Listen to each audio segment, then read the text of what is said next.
बच्चों आज हम लोग किंगडम फंजाई पढ़ेंगे। ठीक है, किंगडम प्रोटिस्टा हमारा लगभग खत्म हो गया है।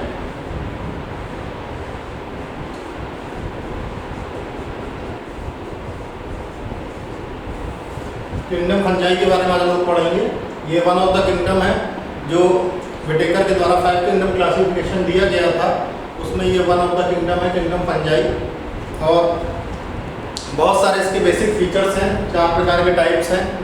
इसमें हम लोग बिल्कुल शुरुआत से पढ़ेंगे कि किसने किंगडम फंजाई को डिस्कवर किया, और उसके बाद अगर किंगडम फंजाई की अगर हम स्टडी करते हैं तो उसको क्या कहते हैं।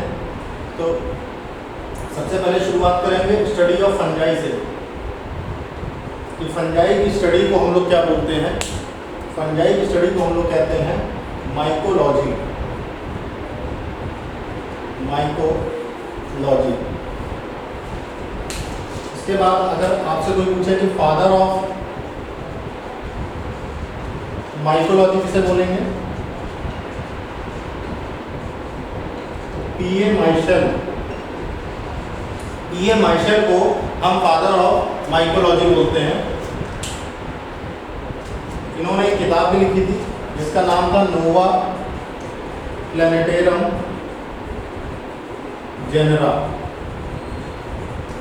ये इन्होंने एक बुक लिखी थी, father of mycology. PA Michael के द्वारा एक किताब लिखी गई थी नोवा प्लैनेटेरम जेनरा। तो कैरेक्टर्स पे आ जाते हैं, कैरेक्टर्स के बारे में बात करते हैं कि फंजाई के कैरेक्टर्स कैसे हैं। तो फंजाई के बारे में अगर बात की जाए तो मोस्ट डाइवर्सिफाइड ऑर्गेनिज्म है, बहुत ज़्यादा डाइवर्सिटी होती है। और डाइवर्सिटी 2 चीज़ों में देखने को मिलती है, एक इनकी मॉर्फोलॉजी में और दूसरा इनके हैबिटेट में। जो इनका फिजिकल अपीयरेंस होता है उसमें आपको डाइवर्सिटी देखने को मिलेगी, और दूसरा इनके रहने के स्थान पे आपको डाइवर्सिटी देखने को मिलेगी। तो 2 बातों पे आपको डाइवर्सिटी मिलेगी, एक है मॉर्फोलॉजी और दूसरा है हैबिटेट। तो 2 चीज़ों में हम लोग डाइवर्सिटी देखते हैं। फंजाई की अगर बात की जाए तो फंजाई आपके कॉस्मोपॉलिटन होते हैं। अब यहाँ पे एक वर्ड आ रहा है कॉस्मोपॉलिटन। क्या मतलब है कॉस्मोपॉलिटन का? कॉस्मोपॉलिटन मतलब ये सभी जगह लगभग पाए जाते हैं, मगर ज़्यादातर जो जगह होती हैं वो बहुत ही गर्म और नमी युक्त जगह होती हैं। Warm and humid areas, warm और ह्यूमिड एरियाज में इनकी बहुतायत मात्रा में पाए जाते हैं। और इसके अलावा फंजाई आपके ह्यूमस रिच सॉइल में भी पाए जाते हैं। जो मिट्टी होती है वो काफ़ी ज़्यादा उसमें ह्यूमस रिच होता है। तो आपके फंजाई कॉस्मोपॉलिटन होते हैं, कॉस्मोपॉलिटन के साथ साथ वार्म और ह्यूमिड एरियाज में पाए जाते हैं, ह्यूमस रिच सॉइल में पाए जाते हैं। इसके अलावा आप देखेंगे कि फंजाई आपको leather, wood, pickle, fruits, breads, इन सब जगह भी आपको फंजाई की मात्रा दिख जाएगी। फंजाई यहाँ पर भी आसानी से पनपने की कोशिश में लगे रहते हैं। लेदर है, वुड है, पिकल है, फ्रूट्स है और ब्रेड्स है। यहाँ पे भी आपको फंजाई काफ़ी कुछ देखने को मिलेंगे। फ्रूट्स में जो फ्रूट्स हमारे सड़ जाते हैं यानी रोटेन फ्रूट्स जो होते हैं वहाँ पे आपको फंजाई देखने को मिलते हैं। इसके अलावा कुछ फंजाई आपको प्लांट बॉडी में भी देखने को मिलेंगे, एनिमल बॉडी में भी देखने को मिलेंगे, और ह्यूमन बॉडी में भी फंजाई देखने को मिलते हैं। अक्सर फंगस की प्रॉब्लम हो जाती है, फंगस की प्रॉब्लम हम लोगों को बालों में हो जाती है, कान में भी अक्सर फंगस हो जाता है। तो आप देखेंगे कि फंगस आपको ह्यूमन बॉडी में भी इसका एग्जिस्टेंस मिलेगा। तो ये फंजाई के बारे में कुछ बेसिक जानकारी है, स्टार्टिंग इंट्रोडक्टरी पोर्शन है। स्टडी ऑफ फंजाई को हम माइकोलॉजी कहते हैं। फादर ऑफ माइकोलॉजी पीए माइशेल को बोला जाता है, जिन्होंने किताब लिखी थी नोवा प्लैनेटेरम जेनरा, जिसमें इन्होंने सभी फंजाई का जिक्र किया था। फंजाई कॉस्मोपॉलिटन होते हैं, सभी जगह लगभग पाए जाते हैं, वार्म और ह्यूमिड एरियाज में ज़्यादा पाए जाते हैं, ह्यूमस रिच सॉइल में ज़्यादा पाए जाते हैं। और इसके साथ साथ ये सबसे ज़्यादा डाइवर्सिफाइड ऑर्गेनिज्म होते हैं, क्योंकि ये तरह तरह के शेप और स्ट्रक्चर और साइज के मिलते हैं। अलग अलग आकृतियाँ होती हैं जिसके ये फंजाई आपको मिलते हैं, और अलग अलग हैबिटेट में पाए जाते हैं। इसके अलावा leather, wood, pickle, fruit, bread, इसमें आपको फंजाई देखने को मिलेगा। तो इतना आप नोट कर सकते हैं बच्चों।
अब इसमें एक बात ये आती है, जो दूसरा कैरेक्टर है वो हमारा इस बात को लेके है कि फंजाई में आपके क्लोरोप्लास्ट एब्सेंट होते हैं, इसीलिए इनको प्लांट किंगडम से अलग किया गया है। Chloroplast is absent in fungi. Chloroplast is absent in fungi. Pardon please.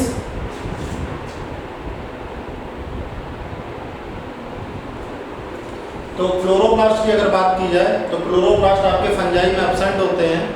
Chloroplast ना होने की वजह से जो ऑटोट्रॉफिज्म होता है वो आपको इसमें एब्सेंट मिलता है। ऑटोट्रॉफिज्म की अगर हम बात करें, हाँ बताइए क्या प्रॉब्लम आ रही है?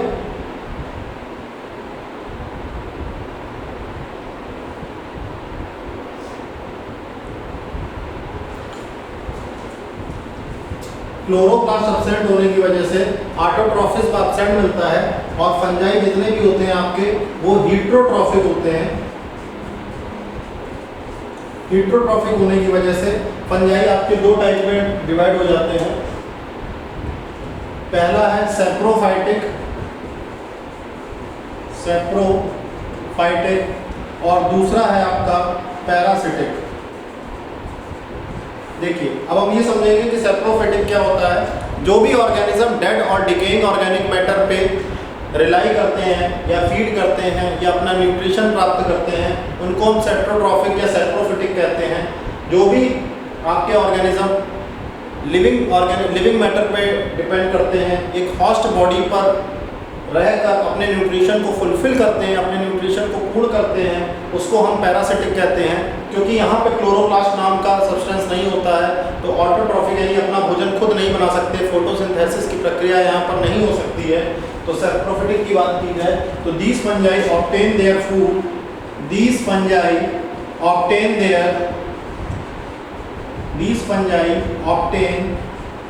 their own food from dead organic matter,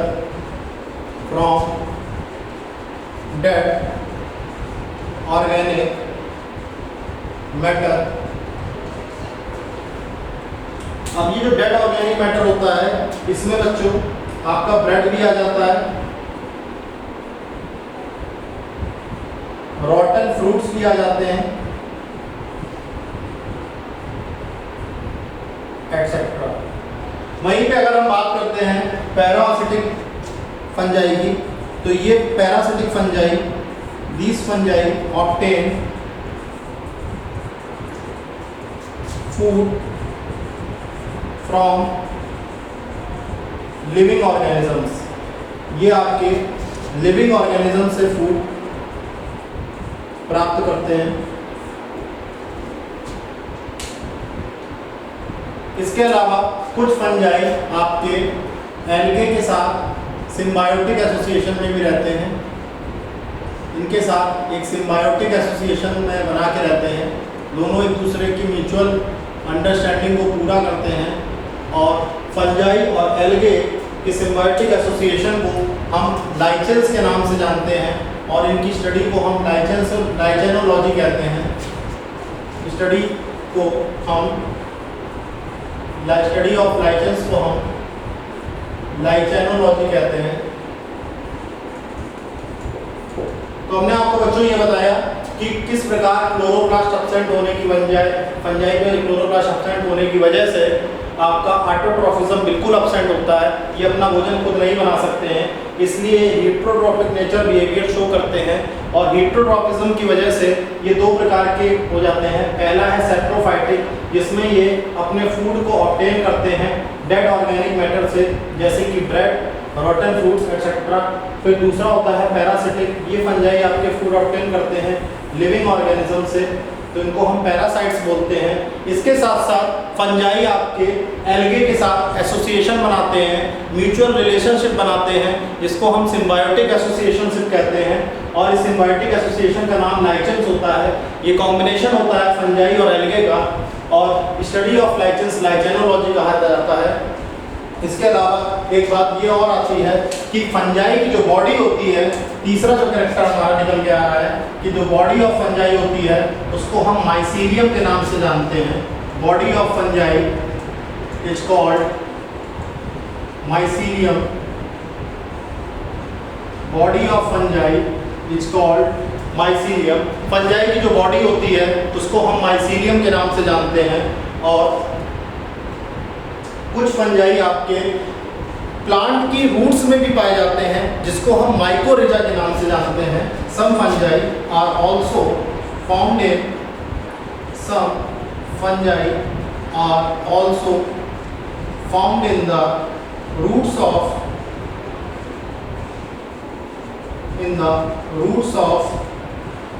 plants called as mycorrhiza,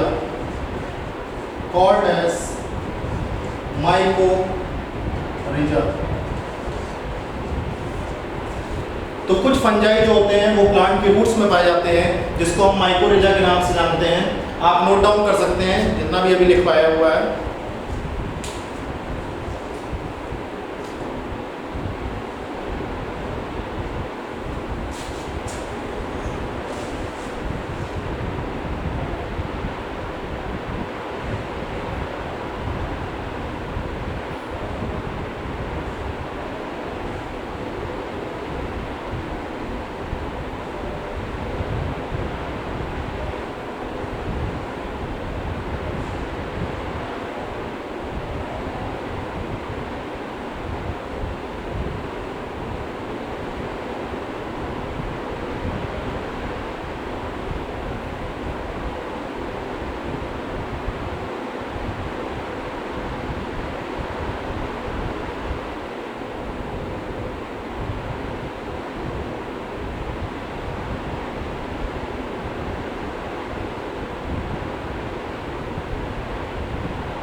तो बच्चों मैंने आपको एक बात बताई कि बॉडी ऑफ फंजाई जो है वो माइसीलियम कहलाती है।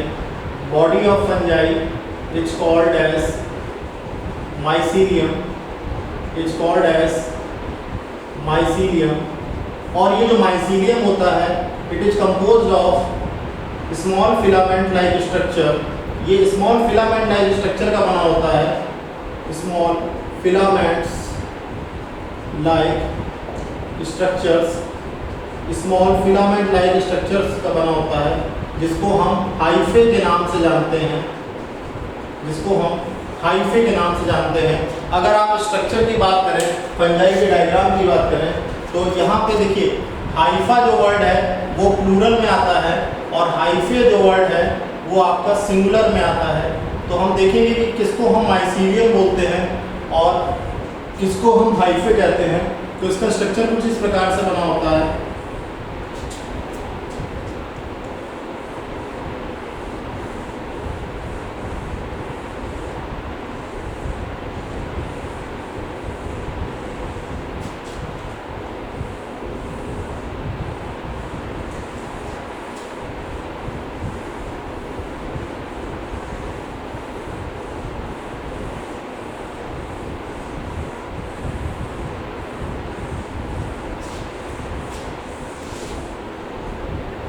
इसका स्ट्रक्चर कुछ इस प्रकार बना होता है। ये हमारा फंजाई का स्ट्रक्चर है, ये कॉमन फंजाई का हमने स्ट्रक्चर बनाया है। ये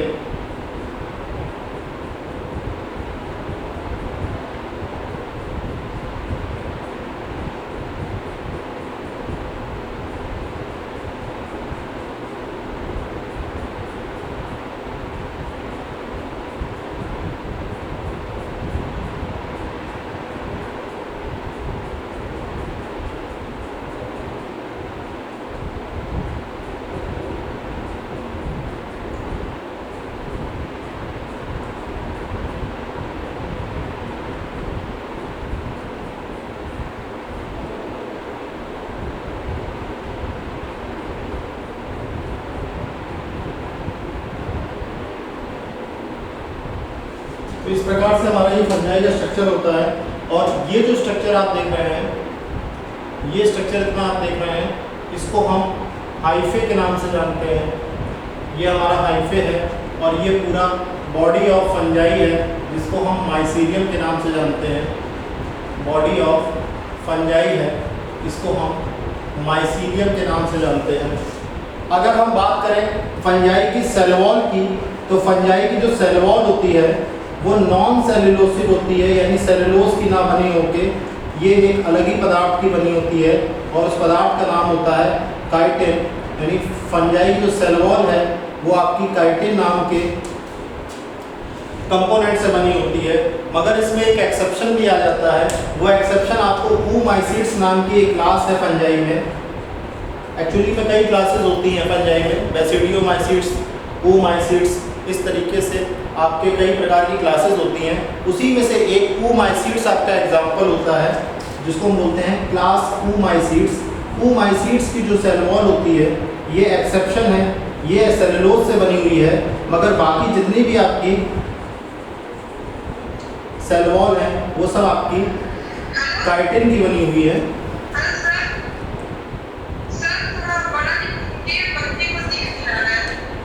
मैम एक्चुअली जितना नॉर्मल एक साइज है उसको फॉलो किया जा रहा है। आपके यहाँ प्रोजेक्टर तो लगा हुआ है ना? तो उसके बाद भी मतलब प्रॉब्लम आ रही है क्या? ठीक है, मैं कोशिश ठीक है मैं कोशिश करूँ। नहीं, क्लियर नहीं दिख रहा है कि मतलब जो अल्फाबेटिकल साइज है वो बहुत ज़्यादा छोटा लग रहा है। ठीक ओके। तो देखिए फंजाई की बॉडी की अगर हम बात करें तो बॉडी ऑफ फंजाई जो है वो माइसीलियम कहलाता है। और माइसीलियम जो है कई सारे छोटे छोटे फिलामेंट से बना होता है। उस फिलामेंटल स्ट्रक्चर को हम हाइफे कहते हैं। और ये हाइफे जैसे आप देख रहे हैं कि ये पूरा डायग्राम है, ये पूरे डायग्राम में जो ये एक स्मॉल पार्ट है वो हमारा हाइफे है। हाइफे जो हाइफा टर्म है वो प्लूरल है और हाइफे टर्म जो है आपका सिंगुलर है। अगर हम बात करते हैं सेल वॉल की, तो फंजाई की सेल वॉल जो है वो नॉन सेलुलोसिक होती है, यानी फंजाई की जो सेल वॉल है वो काइटिन नाम के कंपोनेंट से बनी होती है। मगर इसमें हमको एक एक्सेप्शन भी देखने को मिलता है। फंजाई का एक टाइप है, क्लास है ओमाइसीड्स, जहाँ पे सेलुलोसिक सेल वॉल होती है। तो ये आपका एक फंजाई का साइटोलॉजिकल फीचर है। साइटोलॉजिकल फीचर मतलब इसके जो सेल वॉल और सेल वॉल से जुड़ी हुई जो इसका मॉर्फोलॉजिकल स्ट्रक्चर है वो हमने डिस्कस किया कि किस प्रकार का एक कॉमन फंजाई की अगर हम बात करें तो ये पूरा जो पार्ट होता है ये पूरा पार्ट माइसीडियम के नाम से जाना जाता है, और एक जो इसका स्मॉल पार्ट होता है जो कि डिटैच हो सकता है इसको हम हाइफे के नाम से जानते हैं। आप इसको इतना नोट डाउन कर लीजिए।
तो मैंने आपको बताया बच्चों कि जो सेल वॉल है, फंजाई की जो सेल वॉल है जिसको हम फंगल सेल वॉल कहते हैं, ये जो फंगल सेल वॉल है, अब आप लोगों को दिख रहा है, विजिबल है, अल्फाबेटिकल साइज ये एक्सेप्टेबल है,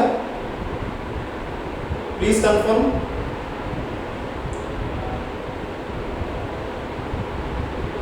अब विजिबल है आप लोगों को? ठीक ठीक, ओके। तो फंगल सेल वॉल की अगर हम बात करें तो हमने आपको बताया कि फंगल सेल वॉल जो है वो काइटिन नाम के कंपोनेंट से बनी है, और इसी के साथ फंजाई में कुछ स्टोर्ड फूड है। वो जो स्टोर्ड फूड होता है वो आपका ग्लाइकोजन और ऑयल के रूप में होता है। स्टोर्ड फूड की अगर हम बात करें तो वो आपका ग्लाइकोजन और ऑयल के रूप में मौजूद होता है।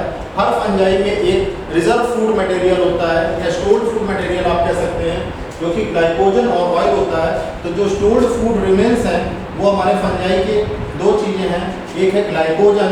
ग्लाइकोजन की अगर हम बात करें तो ये कार्बोहाइड्रेट कंपाउंड है, ये कार्बोहाइड्रेट्स हैं, और दूसरा हमारा ऑयल आ जाता है।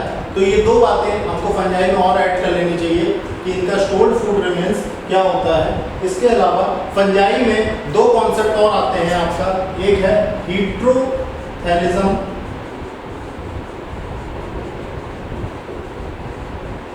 और दूसरा है होमोथैलिज्म। होमोथैलिज्म इतना आप नोट कर लीजिए। इसके बाद मैं हीट्रोथैलिज्म और होमोथैलिज्म पे फोकस करता हूँ।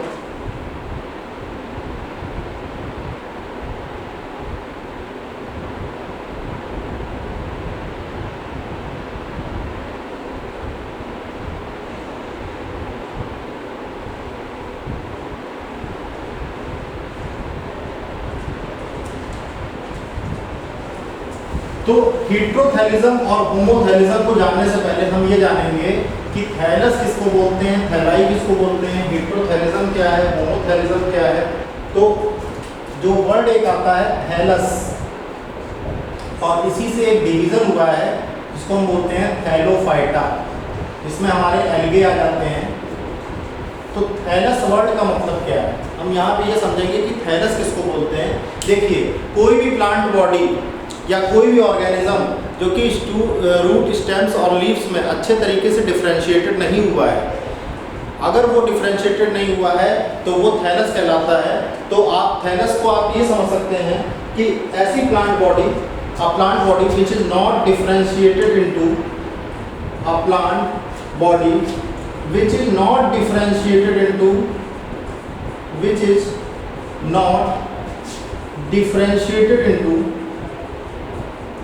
which is not differentiated into stems, roots and leaves properly, it is called as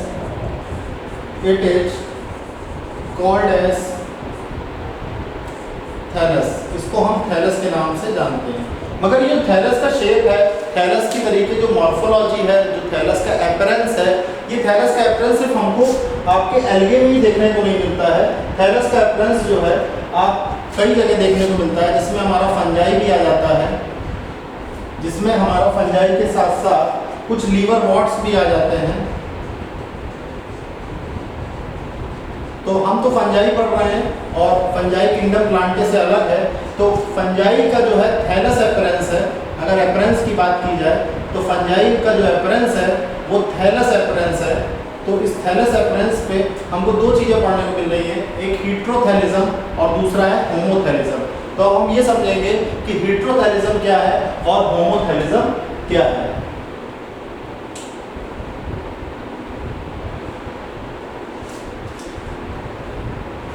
तो सबसे पहले हम लोग पढ़ेंगे होमोथैलिक फंजाई।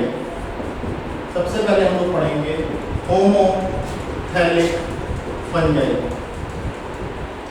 तो होमोथैलिक फंजाई के बारे में अगर हम बात करें तो होमोथैलिक फंजाई एक इस प्रकार का फंजाई है जो सेक्सुअली सेल्फ स्टेराइल होता है, जिसको किसी दूसरे थैलस की जरूरत ही नहीं है सेक्सुअली रिप्रोड्यूसिंग करने की या सेक्सुअली रिप्रोड्यूस करने की।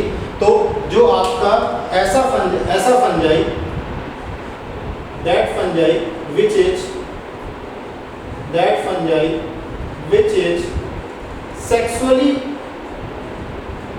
sterile, जो कि sexually sterile है, and it does not require the aid of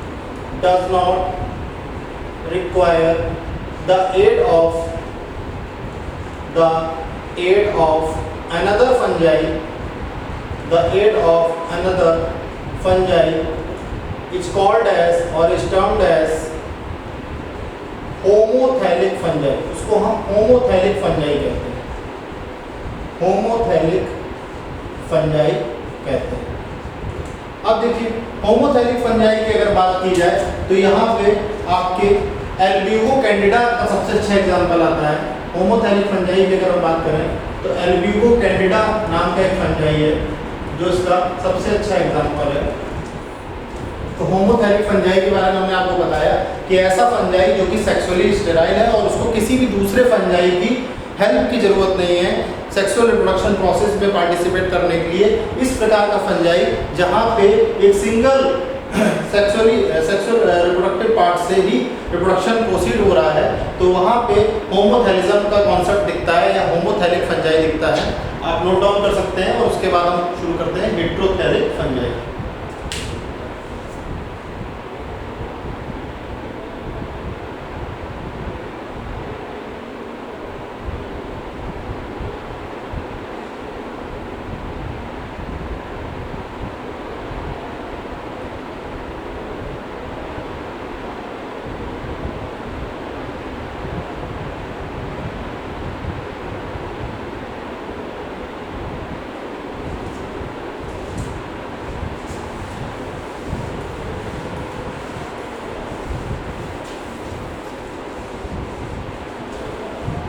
इसमें बच्चों आप लोग ये जो सेक्सुअली स्टेराइल है ये गलत हो गया है, इसको आप सेक्सुअली सेल्फ फर्टाइल करिएगा, नॉट इट इज मिस हो गया उससे। सेक्सुअली सेल्फ फर्टाइल करिएगा। सेक्सुअली सेल्फ फर्टाइल का मतलब यहाँ पे ये है कि कोई भी एक जो जेंडर है वही प्रोसीड करेगा, यहाँ पे दूसरे जेंडर की जरूरत नहीं पड़ेगी।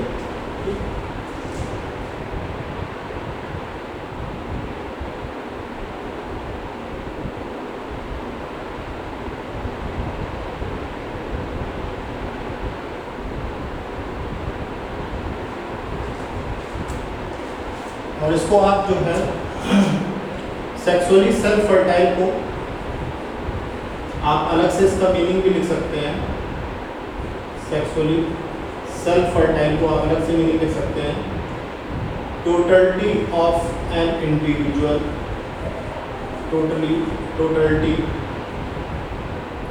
Totality of an individual sex, individual sex, totality of an individual sex. तो अब हमारा जो दूसरा टॉपिक आ रहा है, इसी का टॉपिक है, दूसरा पार्ट है, वो है हीट्रोथैलिज्म। हीट्रो वर्ड का मतलब होता है जहां पे कोई दूसरा इन्वॉल्व हो जाए, किसी अनदर बीइंग पे हम इन्वॉल्व हो, या फिर आप कह सकते हैं कि यहाँ पे कॉम्पैटिबल थैलस की जरूरत है, कॉम्पैटिबल थैलस की जरूरत है, compatible thallus required for sexual process, sexual reproduction. तो अगर हम बात करें हीट्रोथैलिज्म की, तो हीट्रोथैलिज्म एक ऐसा कॉन्सेप्ट है जहाँ पे एक थैलस को दूसरे थैलस की आवश्यकता पड़ती है सेक्सुअल रिप्रोडक्शन प्रोसेस के लिए। और इसका जो एग्जाम्पल है वो है species of mucor, species of mucor. दूसरा इसका सबसे अच्छा एग्जाम्पल है आपका राइजोपस। तीसरा एग्जाम्पल है प्यूशिनिया। और इसके अलावा आप ये कह सकते हैं कि मैक्सिमम फंजाई जो हैं वो हीट्रोथैलिज्म के कॉन्सेप्ट को फेवर करते हैं। Maximum fungi supports the concept of heterothallism, supports the concept of heterothallism. तो जहां पे एक सहयोगी थैलस की जरूरत पड़ जाए, और थैलस क्या मैं आपको बता चुका हूं कि एक ऐसा स्ट्रक्चर जो कि रूट, लीव्स और स्टेम में डिफरेंशिएटेड नहीं है, जैसे प्लांट की बात की, उसी प्रकार से सेम स्ट्रक्चर वैसा ही फंजाई में देखने को मिल रहा है। तो जहां पर हमको कोई भी कॉम्पैटिबल थैलस की जरूरत नहीं है सेक्सुअल रिप्रोडक्शन के लिए, तो उसको हम क्या बोलेंगे, हीट्रोथैलिज्म। और जहाँ पे जरूरत है उसको हीट्रोथैलिज्म बोलेंगे, और जहाँ जरूरत नहीं है उसको हम होमोथैलिक फंजाई या होमोथैलस बोलेंगे। इसके एग्जांपल है species of mucor, second example है राइजोपस, और थर्ड एग्जांपल है प्यूशिनिया। ये सब फंजाई के बेस्ट एग्जांपल्स हैं, और मैक्सिमम फंजाई जो है आपका इस कॉन्सेप्ट पे वर्क करता है।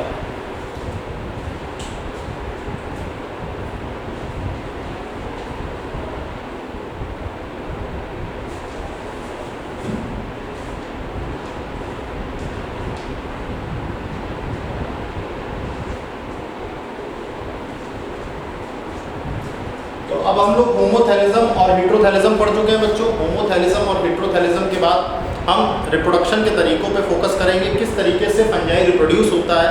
और फंजाई रिप्रोड्यूस होने के लिए हमको तीन तरह के रिप्रोडक्शन देखने को मिलते हैं। एक वेजिटेटिव रिप्रोडक्शन है, दूसरा आपका एसेक्सुअल रिप्रोडक्शन है, और तीसरा आपका सेक्सुअल रिप्रोडक्शन है। तो वेजिटेटिव रिप्रोडक्शन में फ्रेगमेंटेशन आ जाता है, आपका बाइनरी फिजन आ जाता है, और बडिंग आ जाता है। ये तीन आपके टाइप आ जाते हैं।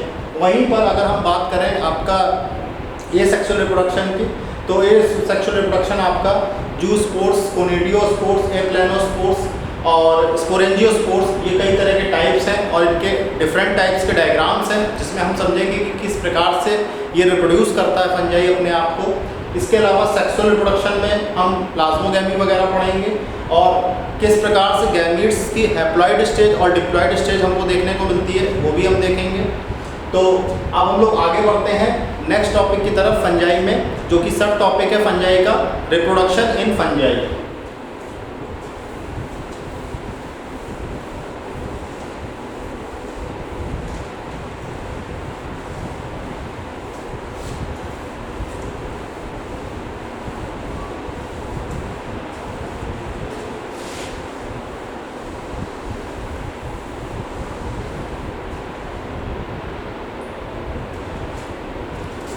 हेडिंग का लीजिए, रिप्रोडक्शन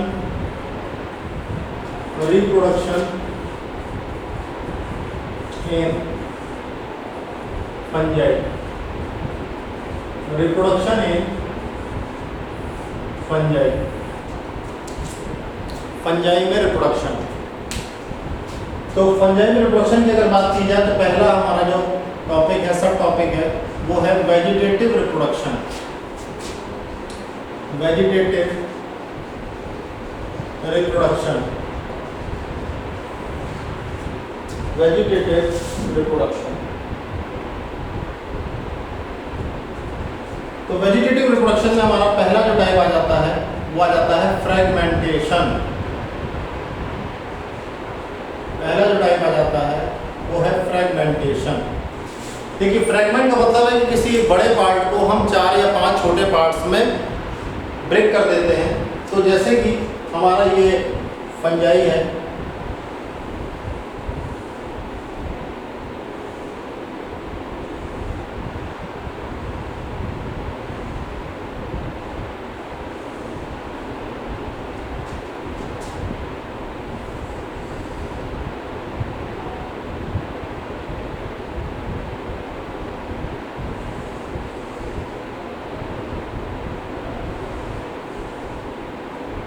इस तरीके से आप देख रहे हैं कि ये हमारा फंजाई है।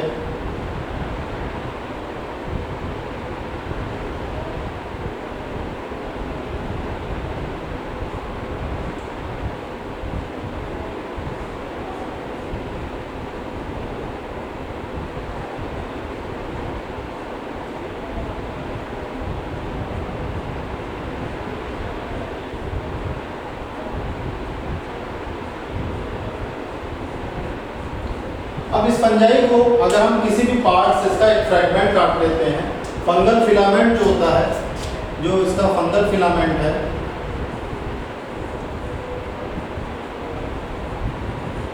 आपको पता है कि ये जो पूरा फंजाई है, ये फंजाई जो है स्मॉल पीसेस में अगर ब्रेक हो जाता है, सपोज दैट इसको इस तरीके से हम ब्रेक कर देते हैं, यहाँ से ऐसे ब्रेक कर देते हैं, यहाँ से ऐसे ब्रेक कर देते हैं, और ब्रेक होने के बाद ये कुछ इस तरीके से पार्ट हमको मिलते हैं। ये ब्रेक पार्ट है।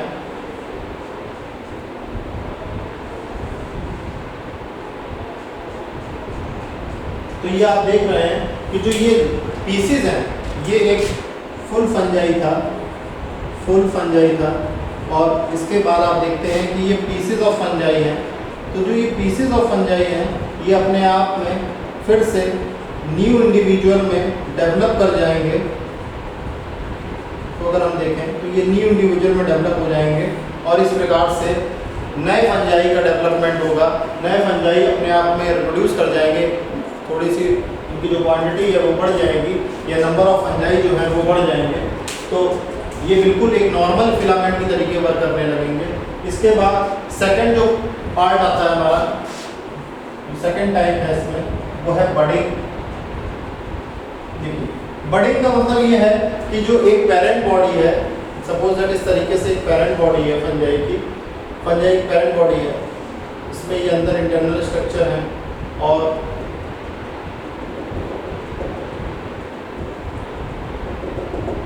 इस तरीके से। तो इसमें होता क्या है कि एक बड निकलती है, जो पेरेंट बॉडी है उसी में से ये बड का फॉर्मेशन होता है, और ये बड का फॉर्मेशन जो है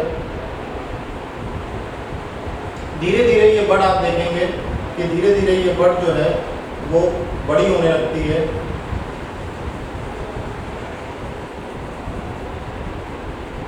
तो इस बड को हम प्रोट्यूबरेंस के नाम से भी जानते हैं, बड और प्रोट्यूबरेंस, इसको हम बड भी बोलते हैं और प्रोट्यूबरेंस भी कहते हैं। और ये बड फिर थोड़े समय के बाद ये बड और बड़ी हो जाती है, और ये पेरेंट बॉडी से डिटैच हो जाती है। तो इसके जो इंटरनल स्ट्रक्चर है वो भी न्यूली फॉर्म हो जाते हैं।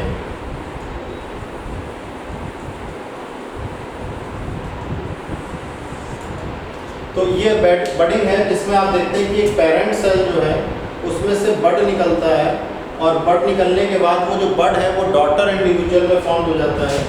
ये डॉटर इंडिविजुअल आगे जाके बन जाता है, डिटैच होने के बाद डॉटर सेल बन जाता है। तो इसको हम बडिंग बोलते हैं। बडिंग के बाद फंजाई में आप देखेंगे कि एक तीसरी प्रोसेस होती है, और इस तीसरी प्रोसेस का नाम फिजन है। फिजन में भी हम ये देखते हैं कि ईस्ट का जो एग्जाम्पल है वो बहुत अच्छा एग्जाम्पल है फिजन में। फिजन का मतलब भी एक प्रकार से आप इसके लिए फिजन में भी हम डिवीज़न देखते हैं, जैसे हम न्यूक्लियर फिजन पढ़ते हैं केमिस्ट्री में, उसी हिसाब से यहाँ पे फंजाई में हम फिजन देखते हैं। और ईस्ट जो है सैक्रोमाइसिस सेरेविसिए जो है उसमें हम बहुत अच्छा एग्जाम्पल देखते हैं। सैक्रोमाइसिस सेरेविसिए का एग्जाम्पल जो है फिजन के लिए बहुत अच्छा एग्जाम्पल है। और बडिंग का अगर बात करें तो बडिंग का एग्जाम्पल भी हमको सैक्रोमाइसिस सेरेविसिए में देखने को मिलता है,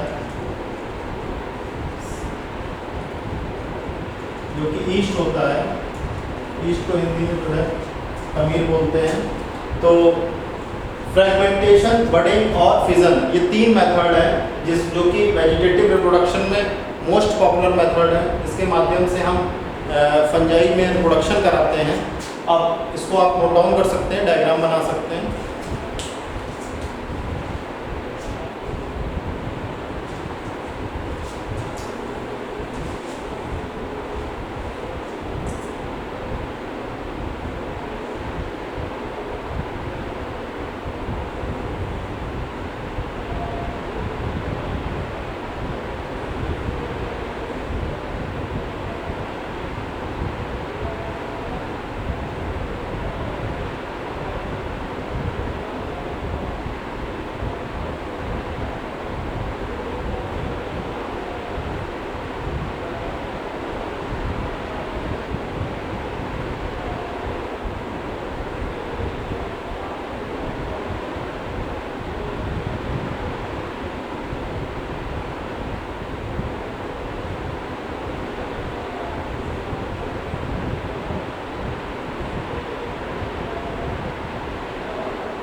तो अब हम लोग इसके बाद एसेक्सुअल रिप्रोडक्शन पढ़ेंगे बच्चों। एसेक्सुअल रिप्रोडक्शन में हमारे पास कई सारे टाइप्स हैं, जैसे स्पोरेंजियो स्पोर्स हैं। स्पोरेंजियो स्पोर्स जो होते हैं वो टिप ऑफ द माइसीलियम जो फिलामेंट्स होते हैं, या आप कह सकते हैं कि स्पोरेंजियम जो है फंगल फिलामेंट जो है उसके टिप पे बनते हैं। स्पोरेंजिया होता है, स्पोरेंजिया के अंदर आपके जो है स्पोरेंजियो स्पोर्स होते हैं, और वो स्पोरेंजियो स्पोर्स के अंदर जो है एसेक्सुअल रिप्रोडक्शन होता है। इसके बाद ये प्लेनोस्पोर्स पढ़ेंगे, जूस्पोर्स पढ़ेंगे, ओनिडिया पढ़ेंगे। तो अब हम लोग का जो है एसेक्सुअल रिप्रोडक्शन स्टार्ट होगा। एसेक्सुअल रिप्रोडक्शन फंजाई में कैसे होता है, तो उसमें सबसे पहला हमारा जो टॉपिक आता है वो है स्पोरेंजियोस्पोर्स।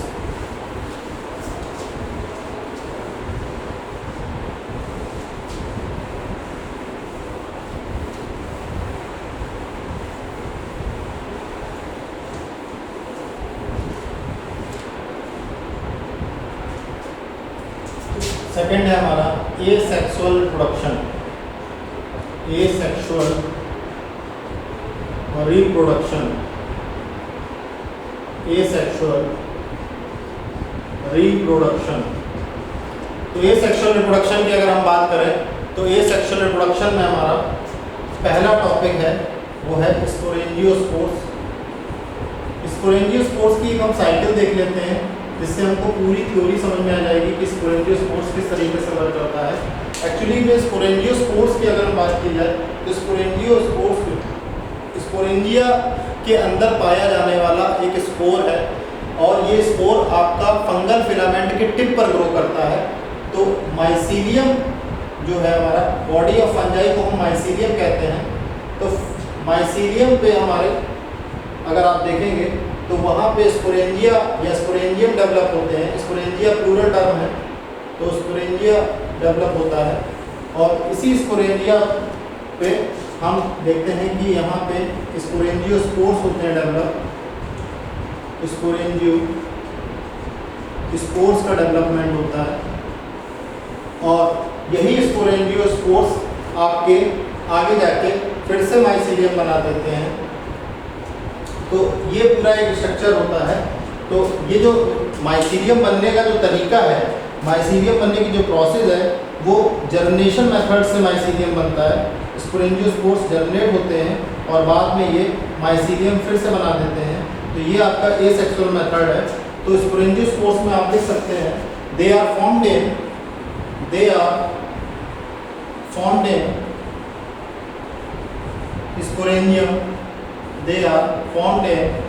स्पोरेंजियम, स्पोरेंजियोस्पोर्स की अगर हम बात करें जाए तो ये स्पोरेंजियम में फॉर्म्ड होते हैं।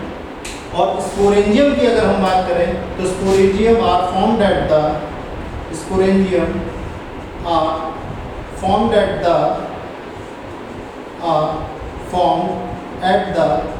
Tip of the fungal filament. Fungal filament के टिप पर स्पोरेंजियम आपके डेवलप करते हैं या फॉर्म करते हैं। और यही जो फंगल फिलामेंट्स हैं जिन पे आपके स्पोरेंजिया फॉर्म होते हैं उनको हम स्पोरेंजियोफोर कहते हैं। जो tip of the fungal filament है इसको हम स्पोरेंजियोफोर कहते हैं। और इसी स्पोरेंजिया के अंदर आपके न्यूमरस स्पोर्स प्रेजेंट होते हैं। Numerous spores are present on sporangium. Numerous spores present होते हैं स्पोरेंजियम में और यही जर्मिनेट होके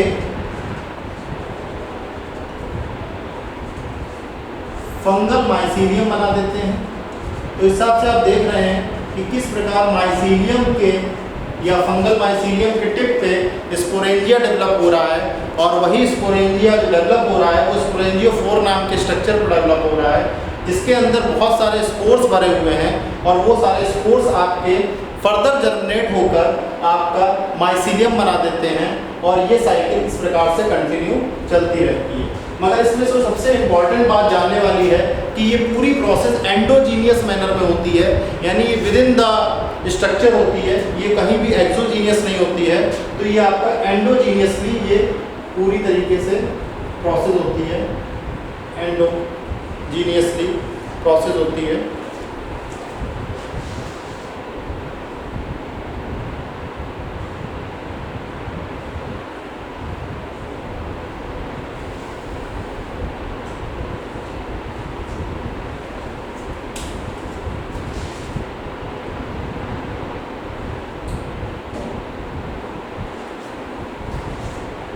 तो बच्चों ये हमारा स्पोरेंजियोस्पोर का कॉन्सेप्ट था जो अभी हम लोगों ने पढ़ा कि किस प्रकार माइसीलियम जो फंजाई की बॉडी होती है उसको हम माइसीलियम कहते हैं। उससे वहाँ पे उसकी जो टिप होती है फंगल फिलामेंट की जो टिप है वहाँ स्पोरेंजियोफोर नाम का एक स्ट्रक्चर डेवलप होता है जिसके अंदर न्यूमरस स्पोरेंजियम डेवलप होते हैं और उस न्यूमरस स्पोरेंजियम में कई सारे स्पोरेंजियोस्पोर्स आते हैं जो फर्दर जर्मिनेट होके आपका माइसीलियम बना देते हैं। अब इसमें एक बात ये आती है कि जो स्पोरेंजियोस्पोर्स अगर आप बात करें तो दो प्रकार के स्पोरेंजियोस्पोर्स हैं। एक है आपका जू स्पोर का मतलब है कि जो स्पोरेंजियोस्पोर आपका मोटाइल है और इसके साथ साथ फ्लैजिलेटेड है, यानी फ्लैजिला एक लोकोमोशन के लिए स्ट्रक्चर होता है। फ्लैजिला एक ऐसा स्ट्रक्चर होता है जो ऑर्गेनिज्म को मूव करने में, लोकोमोशन करने में हेल्प करता है। फ्लैजिलिन नाम के प्रोटीन से बना होता है। तो जो स्पोरेंजियोस्पोर आपका मोटाइल है और फ्लैजिलेटेड है उसको हम जू स्पोर्स बोलेंगे, और वहीं पर जो जू स्पोर आपका जिस जगह डेवलप करेगा या जिसके अंदर होगा इसको हम जू स्पोरेंजियम बोलेंगे। तो पहला टाइप तो ये हो गया, और दूसरा टाइप जो है वो हमारा ए प्लानोस्पोर्स कहलाता है। दूसरे टाइप की अगर हम बात करें तो इसको हम ए प्लानोस्पोर्स कहते हैं। तो जब आपके स्पोरेंजियम्स नॉन मोटाइल होते हैं और नॉन मोटाइल के साथ साथ नॉन फ्लैजिलेटेड होते हैं, नॉन मोटाइल होते हैं, नॉन फ्लैजिलेटेड होते हैं, तो इनको हम ए प्लानोस्पोर्स कहते हैं। तो इसका कुछ इस प्रकार से स्ट्रक्चर बनता है, आप देख सकते हैं।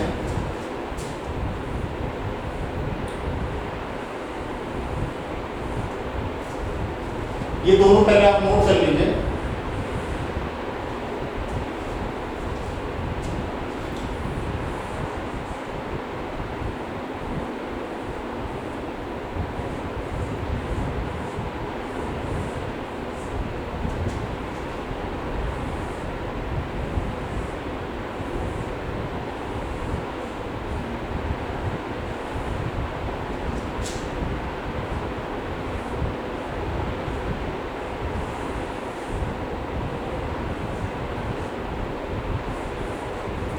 तो बच्चों आपने डायग्राम देख रहे हैं, इस डायग्राम में 4 इमेजेस बनाई हुई दिख रही हैं आपको।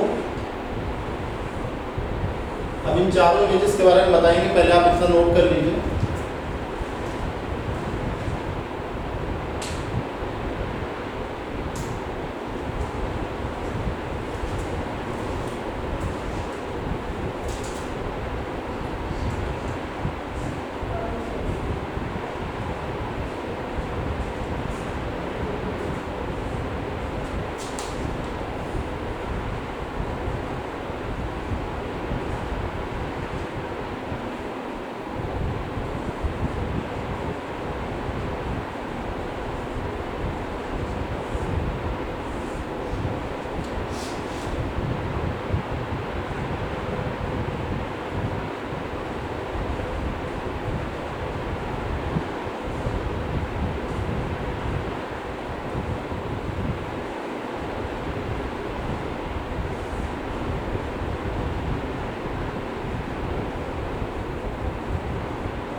तो बच्चों आप देख रहे हैं कि एक प्रकार से ये आपका स्पोरेंजियम है जो कि टिप ऑफ द फिलामेंट में बनना है।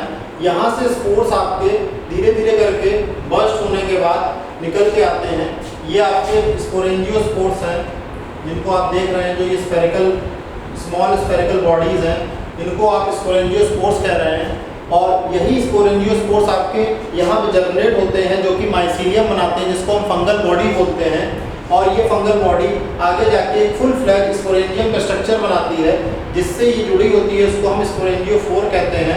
और ये पूरी एक बास्केट लाइक स्ट्रक्चर है। इस बास्केट लाइक स्ट्रक्चर को हम स्पोरेंजियम कहते हैं। स्पोरेंजियम एक बास्केट है जिसके अंदर स्पोरेंजियोस्पोर्स भरे हुए हैं, और ये जो अंदर स्ट्रक्चर भरे हुए हैं इनको आप स्पोरेंजियोस्पोर्स कहते हैं। और ये पूरा स्ट्रक्चर, पूरी साइकिल कंटिन्यूस होती रहती है। यहाँ पे 2 प्रकार के मैंने आपको बताया कि स्पोरेंजियोस्पोर हैं, एक जो मोटाइल और फ्लैजिलेटेड है, इनको हम जू स्पोर कहते हैं। वहीं पर एक नॉन मोटाइल और नॉन फ्लैजिलेटेड स्ट्रक्चर्स हैं जिनको हम ए प्लानोस्पोर्स कहते हैं। और ये पूरी प्रक्रिया हमारी जो है स्पोरेंजियोस्पोर की या स्पोरेंजियम की, ये पूरी प्रक्रिया हमारी एंडोजीनियसली होती है। तो बच्चों आज के लिए हम लोग क्लास में इतना ही रखते हैं, और कल हम आपको सेक्सुअल रिप्रोडक्शन फंजाई और टाइप्स ऑफ फंजाई बताएंगे कि एस्कोमाइसीड्स क्या है, बेसिडियोमाइसीड्स क्या है, ooमाइसीड्स क्या है, और फंजाई का इकोनॉमिक इम्पोर्टेंस क्या है। फंजाई से होने वाली डिफरेंट डिसीजेस के बारे में हम लोग चर्चा करेंगे, और फंजाई से होने वाले डिफरेंट इकोनॉमिक एस्पेक्ट्स के बारे में हम बात करेंगे। Thank you.